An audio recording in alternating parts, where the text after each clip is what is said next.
السلام علیکم ورحمۃ اللہ وبرکاتہ۔ ہم بات کریں گے میوات کی، جو ہریانہ کا سب سے پچھڑا ہوا ضلع ہے، جو ڈسٹرکٹ ہے، جو 70-75 سال سے وہ پچھڑا پن میں ہے،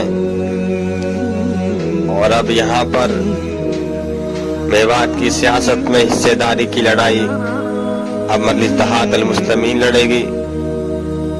کس لیے لڑے گی اس کے بھی بہت سے مدعے ہیں، بہت سی باتیں ہیں جو میوات کی عوام کو بتائی نہیں گئی، میوات کی عوام کو سمجھائی نہیں گئی، اور میوات کی جو عوام ہے ان کو انصاف نہیں دلایا گیا، ان کو حصے داری نہیں دلائی گئی۔ کیوں نہیں دلائی گئی؟ کیونکہ ان کو استعمال کیا گیا تھا، ان کا ووٹ کا نہ کوئی ادھیکار ہے۔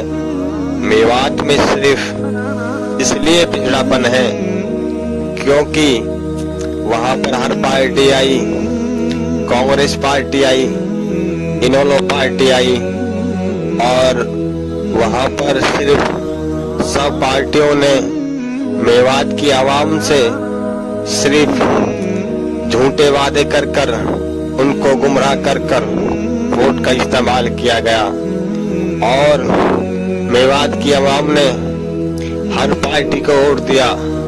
سب سے زیادہ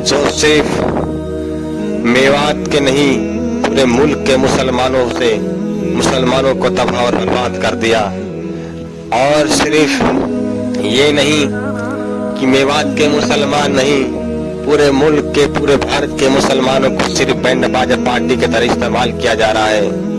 ہمارا مقصد صرف یہی ہے کہ مجلس اتحاد المسلمین صرف حصے داری چاہتی ہے۔ کیونکہ حصے داری کیوں چاہتی ہے؟ کیونکہ ہمارا ووٹ کی کوئی اہمیت نہیں۔ اگر کوئی بھی بھارت میں کسی بھی کی موب لنچنگ ہوتی ہے، مسلمان کی ہوتی ہے، اگر کوئی بھی چیز کا ذمہ دار ہوتا ہے تو ہر چیز کا ذمہ دار مسلمان کو ٹھہرایا جاتا ہے۔ اور اس لیے ہم بھارت کے ہر کونے پر جائیں گے اور مجلس اتحاد المسلمین میں اپنے پرچم کو لہرائے گی۔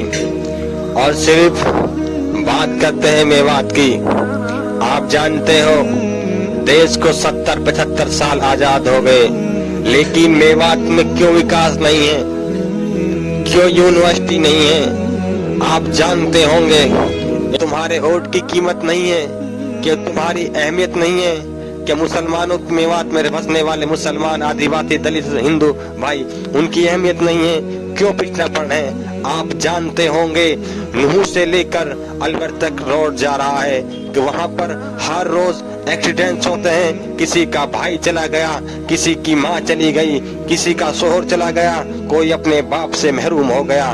آپ جانتے ہو کیوں نہیں کیا گیا؟ کیونکہ وہاں پر بسنے والے مسلمان ہیں۔ کیا وہاں پر ان کی اہمیت نہیں ہے؟ کیوں نہیں اہمیت ہے؟ اس لیے میوات کی سیاست میں حصے داری کی لڑائی لڑنے اب مجلس اتحاد المسلمین آپ کے درمیان میں آئے گی، اور حق سے اور حقوق سے آپ کے سامنے لڑے گی۔ آپ میرے محترم اور بزرگ اور ساتھیوں، میوات کی عوام سے صرف یہی پیغام ہم دینے آئیں گے، کیونکہ آپ نے 70-75 سال صرف ووٹ دیا اور ووٹ کا آپ کا استعمال کیا گیا، اور یہ صرف آپ کو یہ کام کرنا ہے۔ کیونکہ اگر میوات میں حصے داری چاہتے ہو تو اپنی پارٹی کو مضبوط کرو، کیونکہ آپ نے 70-75 سال دوسروں کو ووٹ دیا، کانگریس کو آپ نے ووٹ دیا، انولو کو آپ نے ووٹ دیا۔ اب آپ سے ہم گزارش کرنے آئیں گے کہ مجلس اتحاد المسلمین آپ کے درمیان میں رہ کر حق کی اور بلند طریقے سے آواز کو اٹھائے گی، کیونکہ جو پچھڑا پن ہے یہ دیکھا نہیں جاتا، کیونکہ آپ نے نیتاؤں کو کامیاب کیا، صرف آپ کی آواز کو دبانے کا یہ کام کیا۔ کیونکہ اگر مسلمان پچھڑا پن ہے کس کی وجہ ہے؟ کیونکہ وہاں پر پڑھنے کے لیے یونیورسٹی نہیں ہے، اور علاج کے لیے ہاسپٹلس نہیں ہے، اگر وہاں پر صرف روزگار کے لیے فیکٹریز نہیں ہے۔ کیوں نہیں ہے؟ کیونکہ اس کے ذمہ دار کون ہے؟ اس کے ذمہ دار صرف وہ ہے جن کو آپ نے اپنا نیتا سمجھ کر، اپنا بھائی سمجھ کر، اپنا رشتہ دار سمجھ کر کو ووٹ دے کر کامیاب کیا۔